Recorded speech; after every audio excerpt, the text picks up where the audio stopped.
Do you struggle making decisions? Decision making is tough, but it's an essential part of life. We can't escape decision making. If you feel overwhelmed or indecisive when you're put into a position to make a decision, then this video is for you. The world might be divided into those that like making decisions and those that don't, and then further divided into those that make good decisions and those that don't. Hi, my name's Sean. I'm an old dog learning new tricks. I've always been a decision maker, the oldest of 4 kids, team captain on the basketball team, squad leader in boot camp, NCO of my survey team in the Marine Corps, running my own accounting office, and C-level executive leadership in the boardroom.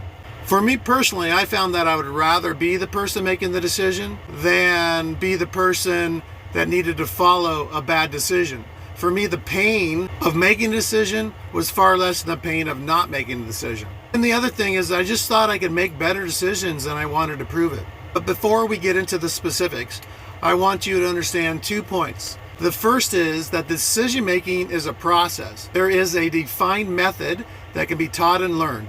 And the second is making a decision is not a reflection on your personal self-worth. Remove the emotion and the you out of the decision-making process. Okay, here are the steps I use to make decisions. The first is define the problem. Clearly identify and define the problem that needs to be solved or the decision that needs to be made.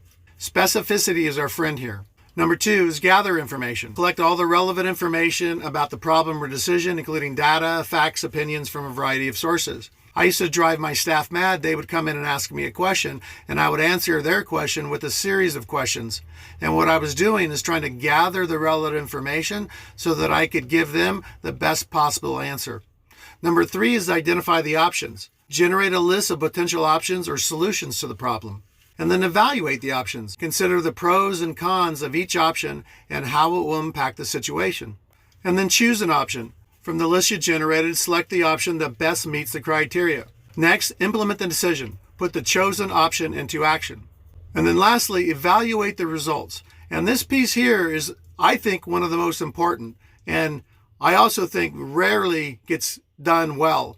Assess the outcome of the decision and determine whether it was successful in addressing the problem or achieving the desired results. Don't just put it out there and say, okay, I'm done making a decision. It's an iterative process. You make a decision, you put it out there, you see if the decision's working or not working, and then you go back through it. Identifying options, evaluating options, and choosing options. So if you follow these decision-making steps and you remove the emotion from the decision-making process, you'll start making better decisions.